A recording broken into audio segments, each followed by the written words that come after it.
पुण्यात पद्मनाभ स्वामी मंदिराची प्रतिकृती साकारलेली आहे। खरं तर हे काम सोपं नाही आहे। तशी प्रतिकृती साकारणं, त्याच्यासाठी जी सजावट आहे, त्यातलं जे कोरीव काम आहे, याचे बारकावं जपणं म्हणजे खूप मोठं काम। आणि हेच मोठं काम लिहिलंय, साकारलंय विनायक रासकर सरांनी। सर नमस्कार। आणि सर काय चॅलेंज होतं याच्यातलं?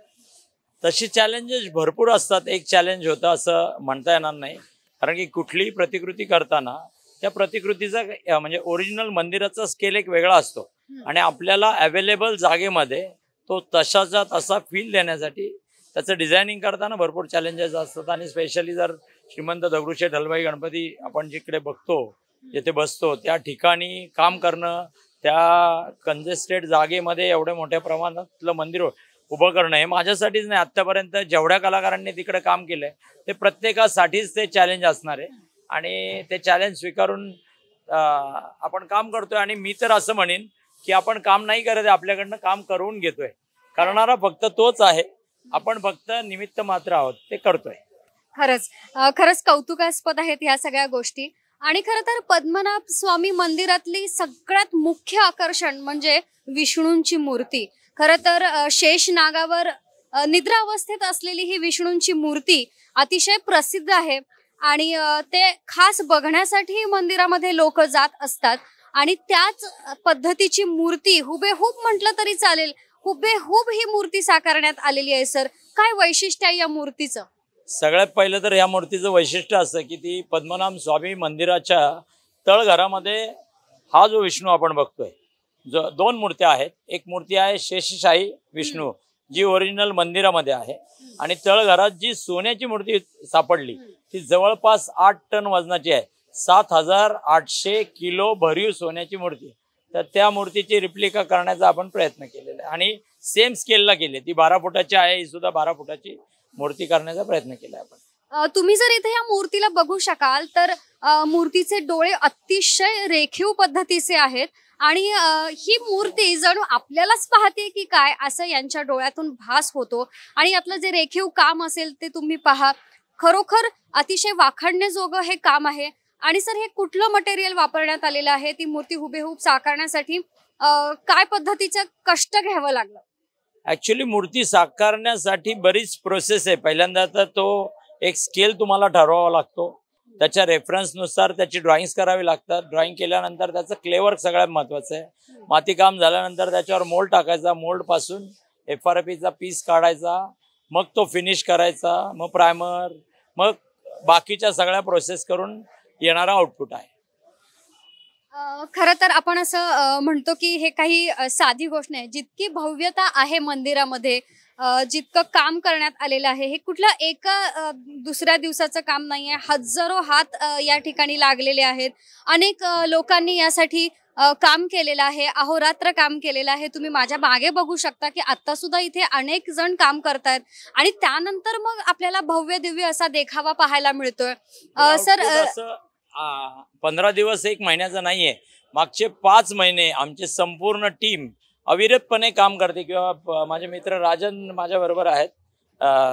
एक्झिक्युशन साठी पण भरपूर चॅलेंजेस होती, त्याविषयी तुम्ही राजन? सर खरं तर माणसांकडनं काम करून घेणं ही पण एक कला असते आणि ती कला जमणं म्हणजे खूप मोठं चॅलेंज असतं। सर काय सांगाल? Hindi yes yes. नहीं, ये कैसा है ना, एक बार इन्होंने जनवरी लास्ट फरवरी है ना, राजन आ जाओ अपन मंदिर बनाते हैं, तो बोले ठीक है। तो फिर हम लोग वैसे वहाँ से प्रोसेस स्टार्ट हुआ। फरवरी फर्स्ट वीक वहाँ से वो डिजाइन करना, ये करना, रेकी करना, हम दोनों गए। हाँ, दोनों ये भी आर्ट डायरेक्टर ही है, ये फिल्मों में आर्ट डायरेक्टर हूँ 2001 से फिल्मों में। मुझे लगता है मेरी पहली फिल्म गदर थी। गदर से वीर और उसके बाद द हीरो, तुम्हारे वाले, ऐसे। और हमने भी मतलब लालबाग का काम करना, इधर करना, सब सारा। तो हम लोग गए, मंदिर गए। मुझे लगता है कि जो रिप्लिका बोला, मुझे लगता है कि कुछ वो मंदिर से 5 फीट बड़ा है। ओरिजिनल मंदिर जे आहे ते 101 फुटाचं आहे, आपण 111 फुटाचं केलं। अरे वाह, मुझसे बड़ा है। फिर भी वहाँ की डिटेलिंग से मुझे लगता है कि याद है, वो फोटो खींचने नहीं देते हैं। कैसा है कि आप कुछ मतलब बहुत दूर से फोटो ले सकते हैं, तो ये भी एक चैलेंज था। हमने एक होटल में जबरदस्ती चुपके से घुस के उसके बाथरूम के छत पे से चढ़ के मंदिर की पूरी फोटो ली। बट गलत है, लेकिन ठीक है, करना है तो वो मतलब डिटेलिंग जानने हैं तो हम लोगों ने वो लिया। और उसके बाद सारे डिटेल्स, उसके बाद वर्किंग। मुझे तो लगता है कि इतना जितना इनपुट मतलब जो नॉलेज इनका, हाँ, बहुत कम देखा। मतलब कि एक एक बारीक बारीक कि मतलब अगर वो यही अगर नाग भी है तो शेषनाग भी कितना झुकना है। सही बात। हाँ, चाहे वो मंदिर में याली पिलर है तो याली की सब कुछ बढ़िया था, बट सूंड का ये फोर्स पसंद नहीं आ रहा था, इन्होंने तुड़वा दिया, दूसरी हमने बनाई। तो इतनी डिटेल, मतलब वो 15 दिन करने के बाद वो हटा के फिर डिटेल में दूसरा बनाया, चाहे वो डिजाइन जो उस पीरियड की हो। ये सारी चीजें इनकी वर्किंग करते करते करते करते हम एक अच्छे जगह ये पे पहुंचे और बहुत सुंदर काम हुआ, बहुत खूबसूरत काम है और आगे भी लोग देखेंगे। तो विष्णु जी की कृपा है, बस सारा चीज अच्छा है जी, बहुत अच्छा। और ये क्रेडिट मेरे अकेले का नहीं है, नहीं, हम सबका है। राजन और हम साथ में थे और मैं सिर्फ हम दोनों का नहीं कहूंगा, क्योंकि यहाँ पे जितने भी लोग काम कर रहे हैं, यहाँ तक के जो गाड़ी लोडिंग करता है, अनलोडिंग करता है, वहां से लेके आर्टिस्ट तक, पेंटर, मेरे वेल्डर भाई, मेरे कारपेंटर, सब लोगों का ये कंट्रीब्यूशन है। सब टीम जब इकट्ठा मिलके काम करती है तभी ये अच्छा आउटपुट आता है। उसका एक हेड हो सकता है जो आज हम हैं, लेकिन ये सब लोगों का कंट्रीब्यूशन इसमें है। तो ये जो क्रेडिट है इतना अच्छा बनने का सब लोगों का है। और जैसे मैंने आपको बताया, ये मैं तो मानता हूँ ये क्रेडिट हम में से किसी का नहीं है। हम तो सिर्फ मीडिया है, करवा के वही ले रहा है। उसको जो चाहिए ना, जिस टाइम पे चाहिए उसी टाइम पे वो करके ले रहा है। खरंच अगदी बरोबर बोललात सर. कारण ह्या सगळ्या गोष्टी मॅनेज करणं आणि हे सगळं होणं म्हणजे साक्षात परमेश्वराचेच आज्ञा आहे असं म्हणावं लागेल.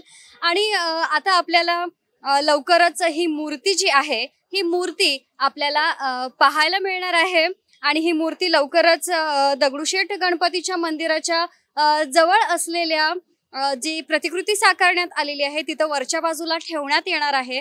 आणि मी आत्ताच मंदिरामध्ये बघितलं की बरेच जण आतापासूनच सेल्फी घ्यायला तिथे रांग लावतायत. अनेक जण पद्मनाभ स्वामी मंदिराची ही प्रतिकृती आपल्या कॅमेऱ्यामध्ये कैद करतात आणि नंतर जेव्हा ही मूर्ती प्रत्यक्षात मंदिरामध्ये जाईल तेव्हा मात्र मंदिराची शोभा आणखीनच वाढेल, आणखीनच खुलेल यात शंका नाही.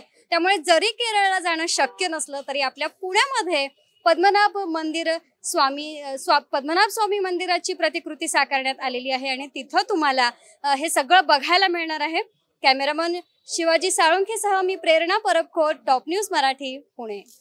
घ्या परदेशात भरारी, तेही सर्वसामान्यांना परवडणारी. 1 रुपया भरा आणि थायलंड मध्ये फिरा. सचिन इंटरनॅशनल घेऊन आले आहेत जगातली सर्वात स्वस्त परदेश टूर. पूर्ण 5 दिवसांचं पॅकेज आता फक्त 32,999 रुपयांमध्ये. पॅकेज मध्ये विमान प्रवास, हॉटेल, ब्रेकफास्ट, ट्रान्सपोर्ट आणि प्रेक्षणीय स्थळे. सचिन इंटरनॅशनल 18 वर्षांपासून पर्यटन क्षेत्रातील एक विश्वसनीय नाव.